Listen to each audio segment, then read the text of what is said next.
It's Tuesday, February 5th. I'm Wayne Moore. This is Evening Update.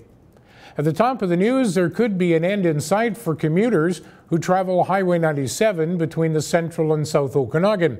Penticton MLA Dan Ashton says the highway could reopen by noon Wednesday, if not sooner.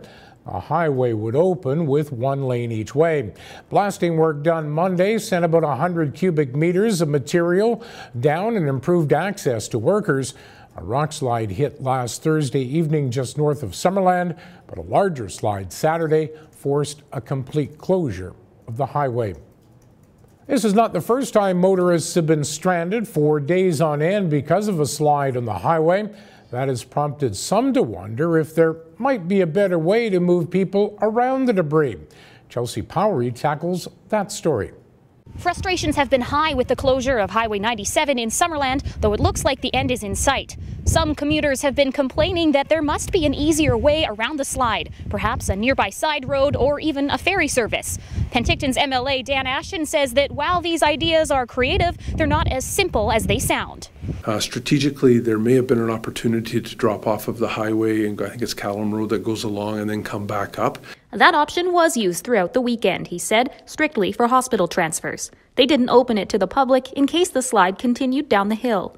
As for ferries, they've been discussed but are problematic. It's just really, when you think about it, it's a good idea, but it's just not practical because, where do you load, how do you unload, and the lake has a tendency to be a bit rough sometimes. That same stretch of highway has seen other slides over the years, some severe enough to cause closures.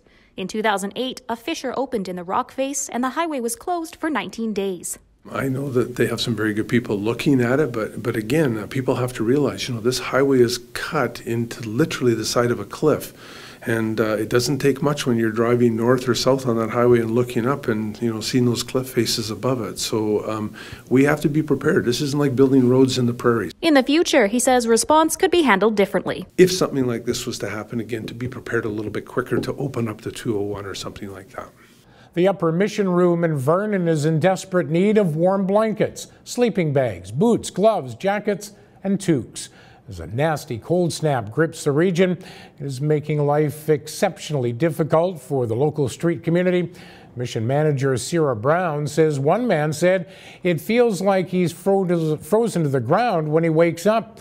Foamies to sleep on are also needed so people do not have to sleep directly on the cold, hard ground. It was a chilly night for more than 100 people living in Kelowna's Wilden Ridge neighborhood Monday night.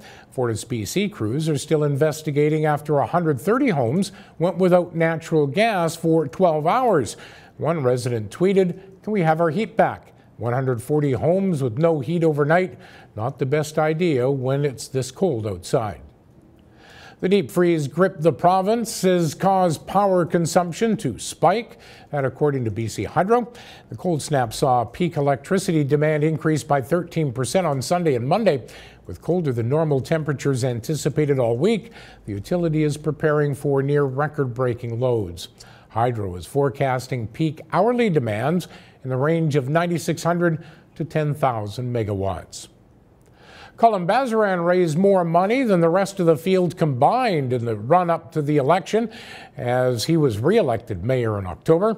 Bazaran raised and spent more than $76,000, just a few $100 shy of the provincially mandated maximum. Tom Dias, Bobby Kennedy, and Bob Shuey combined to raise just under $57,000. Kennedy and Shuey both self-funded their campaigns. 10 potential pot retailers in Kelowna got the good news this week. Their applications have scored the highest of 36 that were sent to City Hall and will be forwarded to Council for consideration. 4 or 5 more will also move ahead following a blind draw, which is expected in the next few days. The rest did not make the cut.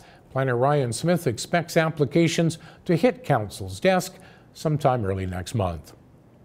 Investigators say a Canadian Pacific freight train was parked and began to move on its own before it derailed and killed 3 crew members on the Alberta-BC boundary.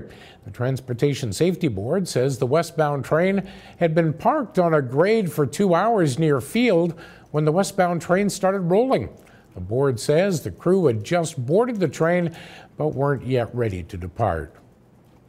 A workshop at South Enderby Boards and More was completely destroyed by fire late Monday afternoon. Fire Chief Cliff Vetter says it was an older wood building that went up quickly. It took crews a long time to fully extinguish.